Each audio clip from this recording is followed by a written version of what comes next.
Hi everyone and welcome to the POCU Co-Productions Ask Me Anything webinar. Thanks so much for joining us and logging in today. I'd like to begin by acknowledging the traditional owners of the land on which I'm working today, the Gadigal people of the Eora Nation, and I'd like to pay my respects to elders past, present and emerging. I'd also like to acknowledge the various countries that you're all listening from today. My name is Michele McDonald and I am the POCU Advisor here at Screen Australia. My role as advisor is to provide guidance and assistance to producers in relation to navigating and structuring official co-productions and best practice in relation to applying for the producer offset, which is the tax rebate for Australian films. I'd also like to introduce two of my colleagues. Ryan Hodgson is here. Thanks, Mish. I'm the Senior Manager in the Producer Offset and Co-Production team. Great. And Cynthia Meyer is here as well. Hi, everyone. I'm one of the program managers within the team. And I really hope you enjoy this session and get a lot out of it. Great, thanks. And also joining us all the way from Alice Springs from the First Nations team is Investment Manager Sam Paynter. And Sam will be here a little bit later in the presentation to talk about how First Nations productions can engage with the co-production program. So hi, Sam. So this session will consist of a 15 to 20 minute overview of the fundamentals of the co-production program, and we'll then have around 20-25 minutes for a Q&A at the end. So the Producer Offset and Co-Production Unit, POCU. What do we do?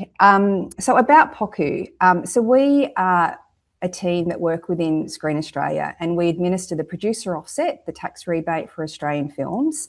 And by doing this, we're assessing and issuing provisional and final certificates for the offset.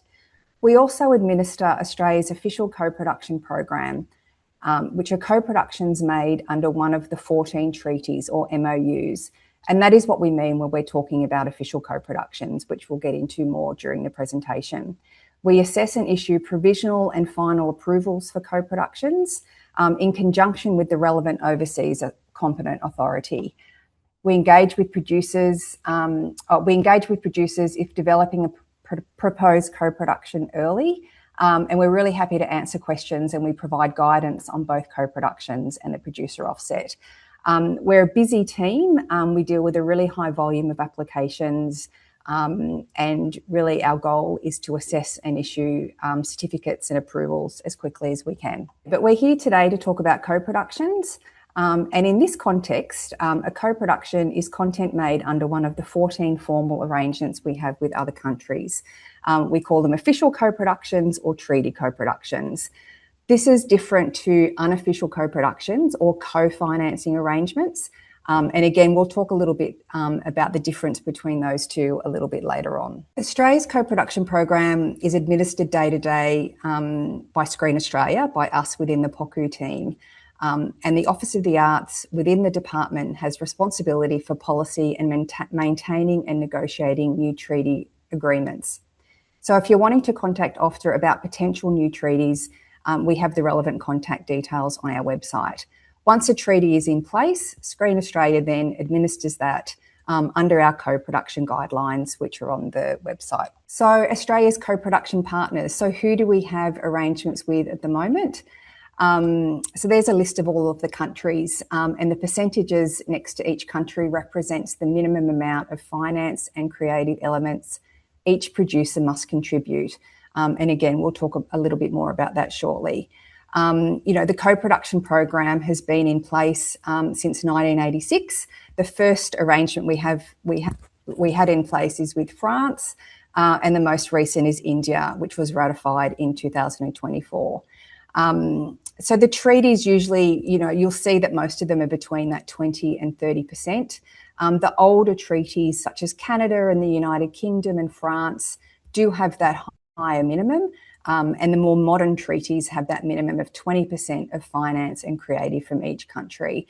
Broadly speaking, the lower the minimum, the better, because this provides more flexibility to the producer. Co-production activity, since the inception of the program, we've made 225 co-productions, have been completed or commenced production. So you'll see here that Canada is our most utilised treaty. followed by the UK with 54 projects, France, New Zealand. Within New Zealand, we have, producers have made one First Nations co-production, We Are Still Here, which is an anthology feature film made in 2020, I think, 2021. And we've also worked a lot with Germany, Ireland, China, Singapore, and Italy. So why do a co-production? I think the why is a really important question to ask, and there are creative and financial reasons, and I think they're both important in producing a successful co-production. So creatively, the opportunities for a co-production is that it is a creative collaboration and partnership with your co-producer. It opens a greater pool of resources by accessing two markets in terms of creativity, finance, and audience. It expands the talent pool because you're working with key creatives from both territories. It can enhance stories and budgets, and it can provide access to global markets that may not be available if you're making the film, in one domestic market. So really, it's an opportunity to elevate a story for a global audience that may not have been possible, I guess, if you're just making a film in Australia. The other why, I guess, is a financial why, and a key financial benefit is that the film is considered a national film in each territory, and that provides benefits and advantages in each country. So in Australia, an official co-production bypasses our significant Australian content test and can access the producer offset as an Australian film.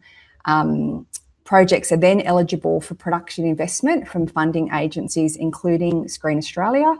You can apply. It doesn't actually automatically mean that you'll be eligible for funding. And it also assists with distribution. So, for example, broadcast and streaming quotas. Films made as co-productions are deemed to be Australian, so that can be helpful. And it's the same in the partner country. So in your partner country, the film will also be, if we're using Canada as an example, and a Canadian film. And therefore, that film can access all of the tax rebates and tax credits and any national funding for a local film. And it can also assist with distribution in that other territory as well. And really what that means is that's a huge benefit to a producer's finance plan and forms the basis that those rebates become the building blocks of how you can then build your finance plan. So official co-productions versus unofficial co-productions. And this is a question that comes up quite a lot. And, we touched on this a little bit just a few minutes ago, but an official co-production are any co-productions made under one of the 14 arrangements we have of the treaties or the MOUs. So co-productions, you can still co-produce and make films with producers and talent from other territories. But if it's not made under a treaty or MOU, then you can still be eligible for the producer offset and Screen Australia funding as an Australian film. But to do so, you'll need to pass the significant Australian content test and meet all of the other eligibility criteria for the producer offset. The SAC test, which we're not going to go into detail here, is outlined in detail in the producer offset guidelines on page 11 of the guidelines, and there's a really clear breakdown of what that means. So that, I guess, that is the key difference between official and unofficial. If you're looking at being an unofficial co-pro, then you'll need to meet the SAC test in order to be eligible. It's really important to understand the guardrails when working within a co-production structure. And so we will talk about the key elements of most of the treaties. The general principle for co-productions is to achieve a balance in creative financing and expenditure contributions from each country. Each arrangement will outline a minimum financial and creative contribution required from each co-producer. And as you saw in the previous slide, it's usually 20 or 30% of the total financial and creative contribution. The creative contribution of each co-producer must be in reasonable proportion to each co-producer's financial contribution. So an example of that is if it's a 50-50 co-production, then 50% of the finance is coming from each country, and roughly 50% of the creative element is coming as well.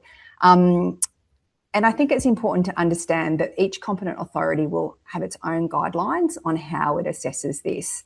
It's a bit of a jigsaw puzzle, and Screen Australia has an eligibility tool that producers can use, particularly as a development tool, where you can plug in the numbers and you can look at what that co-production split looks like. Individuals involved in the making of the film must be nationals of the co-producing countries. This is really important. If you're making a film with New Zealand, the key creatives need to be from Australia and New Zealand under our MOU with New Zealand.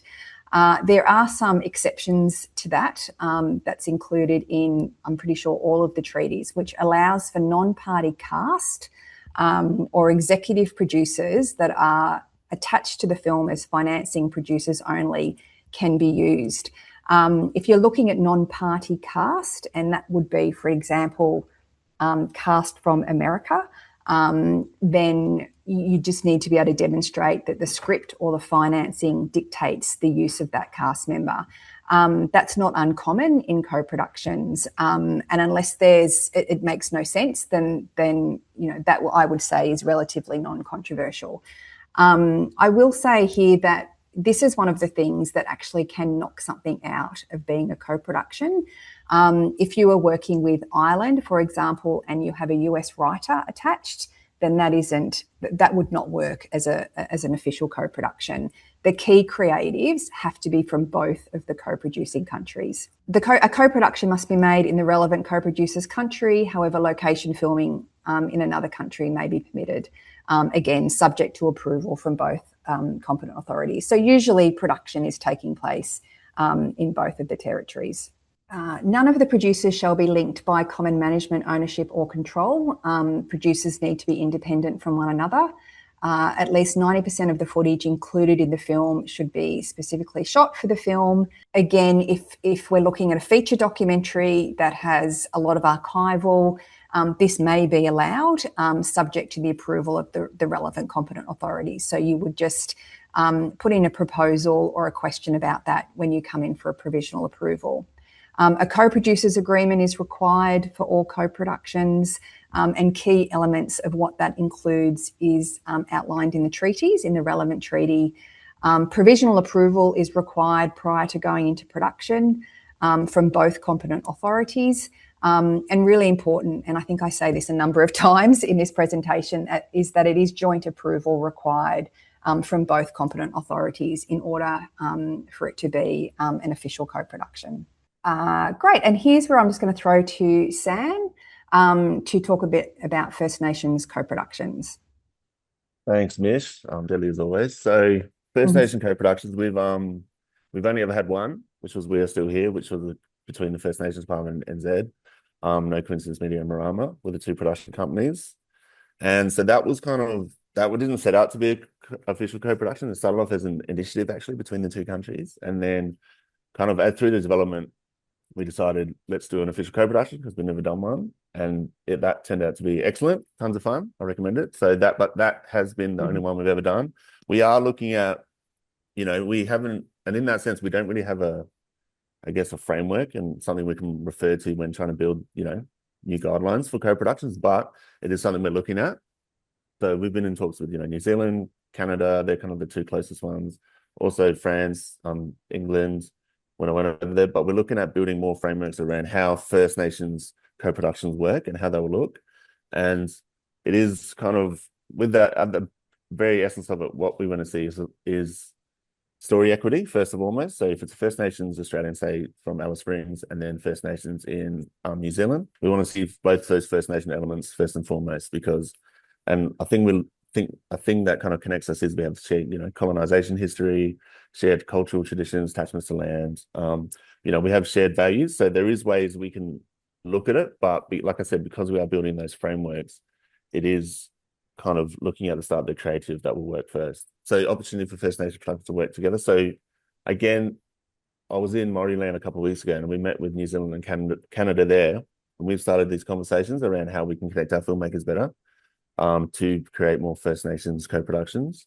And I think there is something in the pipeline. We won't announce it now, but stay tuned because we are going to do a kind of co-development fund between the three territories. And we're still figuring out the frameworks and figuring out everything, like I said, but that will come. And that is a way we want to start looking at and facilitating these more. So also with the initiative, I should mention for that, it'll be First Nations companies have to be 51% owned by a First Nations filmmaker, can be partnered, obviously, but 51% owned by that First Nations filmmaker. So it's going to be the way we look at moving forward. And like essentially, there is nothing in the guidelines at the moment says if you're a non-First Nations company and you have a First Nations story, you can apply. But what will end up happening, I think, is we'll have to insist that you at least at the very minimum engage a First Nations producer to come on board with you to help you make that story, or partner with a First Nations company, because we're kind of in the age of elevation now. Well, we are in the age of elevation for our filmmakers.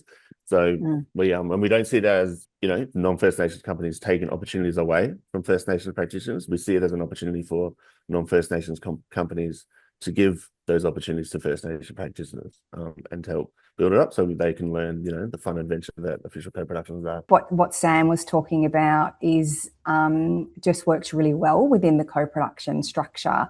The earlier you can, you know, start working with a potential co-producing partner, so co-developing, I think the better it is. Co-productions, it really is about that creative collaboration from the early stages. So I think what the First Nations team is kind of working on just fits really well within this framework, you know, in relation to coming together creatively and financially and really elevating stories on a global platform. So that's really exciting. Okay, so we're just going to move on. Oh, this is the fun stuff, to the approval process for co-productions. And it is a two-stage application process, provisional and final approval. Provisional approval application happens before production commences. It's the main approval process for the co-production phase. It takes about 8 to 10 weeks from receipt of a complete application.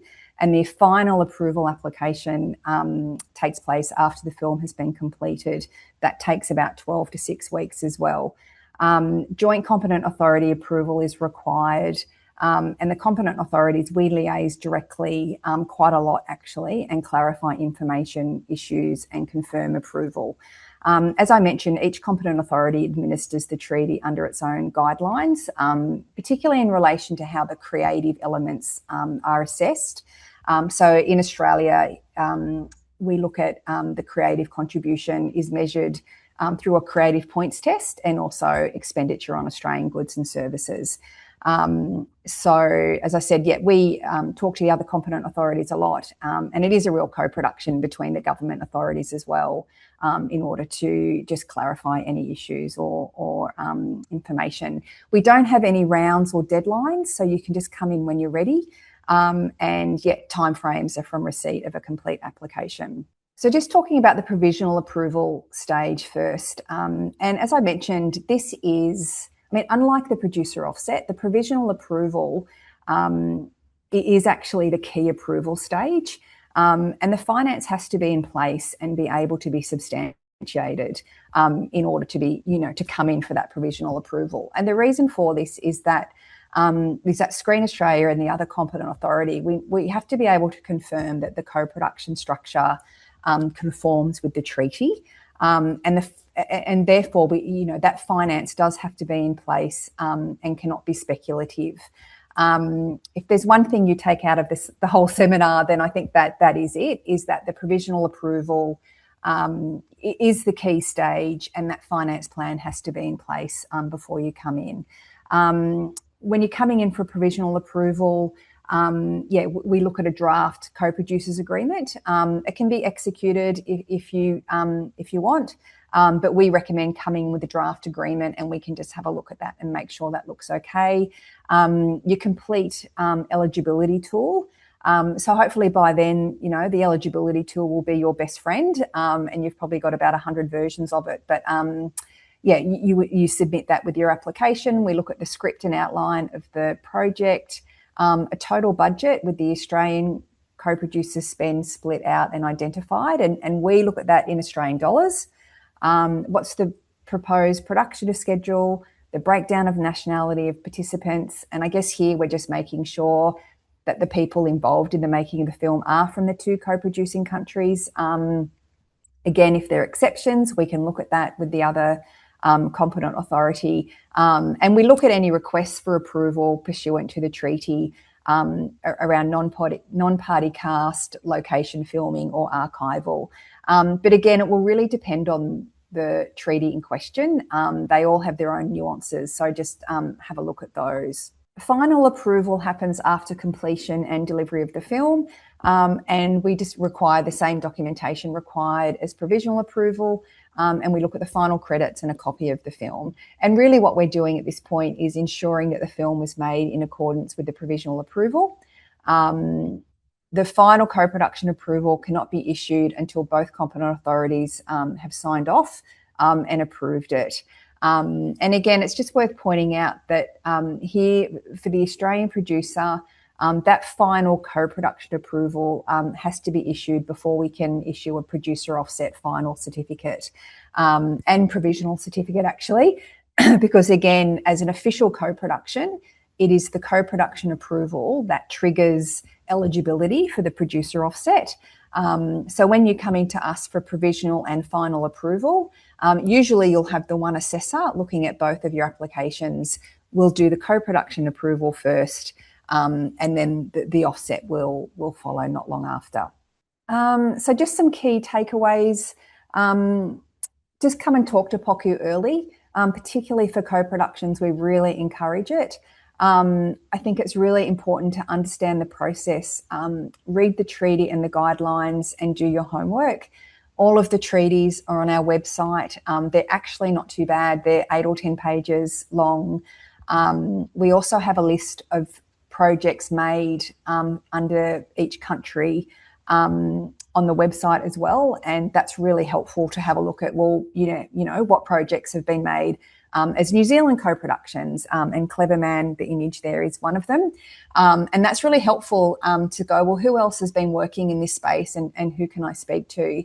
Definitely recommend having a look at the eligibility tool earlier rather than later and having a play with that.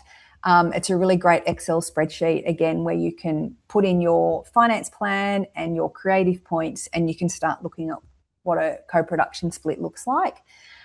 Get the right support. Again, really important that you work with an experienced film lawyer and production accountant on co-productions. And again, if you know somebody who has, you know, done a co-production before, then have a chat to them. They might have some words of wisdom. Just understand the timing of when you can get the producer offset provisional and final certificate. As I just mentioned, co-production approval always comes first, and then we issue the producer offset provisional and final certificates. The relationship with your co-producer is probably the key thing to a successful co-production. It can take time to find the right producer and nurture that relationship. It's so important. People talk about it as a marriage. It is a marriage. It's really important who you work with, that you trust them, etc. Subscribe to Screen Australia's newsletter. Stay across opportunity for travel grants to markets, initiatives, etc. There are opportunities for those things to travel to markets to meet potential partners, and they're advertised regularly, you know, through the Screen Australia initiatives as well. I think also just allowing enough time for the provisional approvals to be assessed prior to going into production is really good. As well. And I don't know, I could do another 10 key takeaways, but I'll stop there and go to questions. So we'll throw to questions. And I think we're going to have Ryan and Sam and I will answer questions. Cynthia's going to have a look. Hopefully there's lots of questions in there. Yeah, so to kick off the Q&A, the first question is, why is Canada the most popular location for co-productions? Good question. There's probably a couple of different reasons. A lot of what we've done with Canada has been children's content and animation. Canada, through its government authorities, both its public broadcasters and its screen agency, has been very proactive in those spaces, like our screen agencies. English language Commonwealth countries, same common law legal system, similar subsidy systems, extraordinarily compatible. For a long period of time, Canada, and they still do to a certain extent, had some very beneficial post-production subsidies. So shooting in Australia, posting in Canada made a lot of sense on a number of those projects. Lots of different reasons, but that's some of them. And I might just add, I think it's a cultural thing of just how Canadians make films. So they have 60 treaties in Canada, and it's kind of like Europe. It's just how Canada works. Co-productions is just a big part of how their sector operates. How do dual citizens fit into this? If they're members of the key creative team, for example, if a producer is a dual Australian UK citizen, is that a point for each country, or do you have to pick one or the other? A good question, and gee, that's valuable to be a dual citizen in this world of co-productions. So you have to choose one or the other. So if you're looking at an Australian UK dual citizen, for the purposes of co-pro, you have to decide which nationality you want to be treated as for the purposes of co-pro, and that has to be treated consistently throughout the production. So if it's a writer-director, they can't be the UK for being a writer and Australian for a director. You just have to choose one nationality and stick with and that. we can't split the point either, so they're not half. Are other countries that are non-treaty countries allowed to participate? For example, can you have 30% from Australia, 30% from the UK, and 40% from a non-treaty country? Yes, but, or otherwise no. So the yes, but is if you've got a three-way co-production, you can use a country we have a treaty with as the pivot. So you could do France could be a pivot. So Australia partners with France because we have a treaty. If that third country doesn't have a treaty with Australia, but it does with France, then you can arrange it that way. So official co-production between France and that country, official co-production between Australia and France. France becomes the pivot in that triangular relationship. That works. Yeah. If the third country doesn't have a treaty relationship with anybody, then it won't work. It's not going to be a co-production. Yeah. I mean, you can look at, again, depending on the treaty, remembering you can have location filming in a third territory if required. There would need to be specific reasons for that. So if it's about, you may want to shoot in just another country, that's possible. And we'd need to look at that in the context of an application. Yep. What constitutes a First Nations co-production? Regarding We Are Still Here, is that a co-production between the First Nations Department and New Zealand, or is it referred to that as a First Nations lead? So that was funded through the First Nations Department, and it was a First Nations company, no coincidence media, and then also funded through NZFC with a Māori production company called Marama, I believe. So when we refer to First Nations co-productions, it is obviously First Nations story, but then doesn't necessarily have to be funded through the First Nations Department, but it has to be First Nations content to be considered a First Nations co-production. And of course, that comes with the First Nation filmmakers working on it, writers, directors, producers, etc. How are new arrangements negotiated? For example, is Vietnam on the horizon as a co-production partner? I mean, Screen Australia doesn't negotiate the arrangement, so it's not specifically something we can talk to. It's we are sometimes tapped on the shoulder and asked what inquiries we've had about various territories and what interest there may be for screen production, whether indeed unofficial co-productions have been made with territories. But the federal government, through the Department of Foreign Affairs and Trade's responsible for the treaties, and sometimes they are linked to other trade relationships and negotiations that are going on outside of the screen sector.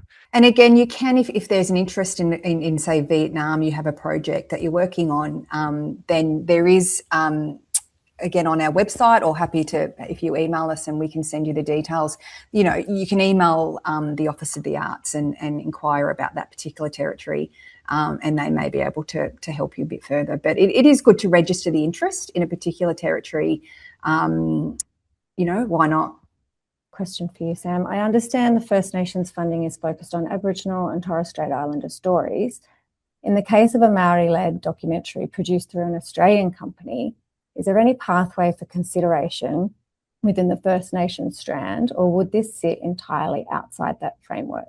If it is solely a Māori story, it would probably sit outside of our First Nations Department funding. That is because for it to be a First Nations co-production, it needs to be, again, like I kind of touched on before my internet froze earlier, it needs to be equitable from both sides in terms of First Nations cultural storytelling. So it's not so much, whereas other co-productions, you can just look at making up the spend in different parts, like doing post in New Zealand, shooting in Australia, actor from England, wherever. We look at the cultural kind of nuance of the stories more. So it has to be First Nations Australian equitable in terms of the story. And then, of course, First Nations Māori or Indigenous Canada or France or Pacific Island or wherever it is. So it needs to match up in the story first and foremost. It's not just about the spend. So, for example, you couldn't just get a Aboriginal director to direct that documentary and then call it a First Nations co-production, because that's a co-production, but that's not a First Nations co-production, if that makes sense. So there is obviously, if it is a story that could translate to both territories, like say for example Wiradjuri and then Māori in New Zealand, we could help put you in touch to morph it, but we're not going to tell you to change your story away from what it is to be a First Nations co-production. But if it is definitely something that you think could marry up, like an example is if there's we see similar belief systems in many First Nations cultures. So if you want to tell a story about, for example, a dreaming story from over there and then a dreaming story from here, and it matches up and there's ways we can see it equitable, that's the way it could work. But as it stands like that wouldn't we wouldn't be able to give it funding. But we could move you over to the documentary door and be like, hey, documentary, give them some money. Can Screen Australia help with introductions to foreign co-producers? Yes and no. I think it is about attending markets and travelling and creating those opportunities to meet with international partners. So Screen Australia will be at most events, like Berlin and TIFF and various festivals, and we'll always have networking events and opportunities for Australian producers to meet international producers. And I think that's really important. And actually that is, I would say 99% of how people meet other producers is one person said to me once it was waiting in the bathroom outside of, at a Cannes function, and it was having drinks, 3 years ago and keeping in touch with someone. So those networking opportunities are really, really important. So we don't facilitate introductions. I think it's just keeping abreast of who's doing what. The British Film Institute, the BFI, will have a list of producers, working in the co-production space there. Telefilm are the same. Again, if you're attending any of the international markets, all of those agencies, screen agencies, will be represented. Talk to them. They can introduce you to people, to filmmakers they know who are also attending their events. I think that's key, what Michelle's just said. The competent authorities in the other countries are better placed than we are. In the co-production team, we're only seeing producers on projects that are getting up and getting made. It's a pretty shallow gene pool, as it were, it's not representative of all the producers in New Zealand or Canada. We're so busy doing what we're doing, we're not necessarily looking at that. So you're better placed contacting one of those competent authorities and asking them to make recommendations of active producers doing the kind of work you want to do than checking in with us. And I would also say just keeping in touch with Screen Producers Association. So the Screen Forever conference is next week. They are doing a global connect program that was advertised. There's international producers attending that conference, for example. So if you have the opportunity to attend that, there'll be international people there as well. So I think it's just taking those opportunities where you can, and also just looking at who's making what internationally and what work do you like, and who do you want to work with as well. Does having any US financing make a project ineligible for co-productions because the US does not have any formal co-production treaty? It depends on how that finance presents. If it's through foreign sales, potentially. If it's a feature film and you've got a rest of world advance from an North American or US-based foreign sales agent, that may work because money's coming for market. It just then becomes how it's apportioned to either the Australian producer or the non-Australian producer partner country, how you split and do that. So it can work is the short answer. It just depends on how you're bringing it to us. I mean, if it was equity and the American equity contributor wanted to own copyright and other things, then you're lurching into areas that are problematic for us. So it depends on how it comes to the production and how it's going to be structured legally. Yeah, and if there is a US producer attached that is a creative producer on the film, then that is something that would knock it out. If it's a US executive producer who is a financier only, then that can work. And it's not uncommon to see American finance in co-productions. So it can work, but and as Ryan said, it just depends on the circumstances. Can you talk through the difference between QAPE expenses and co-production spend? They're different. They're different. It's really good to remember they're different. So Australian spend for the purposes of co-production, and if you recall, so you've got the treaties, and there has to be a minimum percentage of finance and creative from each producer. We assess creative by points test, and we look at the Australian spend. So the Australian spend is on Australian goods and services incurred by the Australian applicant, of course. So all of your Australian crew, Australian companies you're using. So if you are going overseas, so you have an Australian editor who is going to work in Canada for 3 weeks to do the edit, that is still Australian spend because they are an Australian editor. So it really is about the person and the company, and that's an Australian entity. Different to QAPE, where it is qualifying Australian production expenditure. And again, QAPE has to be incurred by the Australian applicant again. But when you start working internationally, it probably gets a bit tricky for QAPE because, again, an Australian editor going to work in Canada for a couple of weeks on the edit will not be QAPE, but it will be Australian spend, if that makes sense. So travel, it comes up a bit for travel. Yeah, so they're different, and it's good just to have them when you're running a budget. You'll have you end up with a lot of columns, I guess, in a co-production budget. So you'd have your Australian spend, your Canadian spend, and then you have QAPE and non-QAPE separate. Just keep them in your mind as completely separate. We're happy to field those inquiries. We do, and we did last week, for instance, where somebody who was developing a project, looking at the finance structure and doing a first pass budget, had questions around this. They're the type of things on something that is relatively advanced, where you've got a clearer sense of how that might work. We are more than happy to talk to filmmakers directly and individually and work through that with them. And a question in relation to the creative contribution. I've had a quick look at the points test from the Screen Australia website.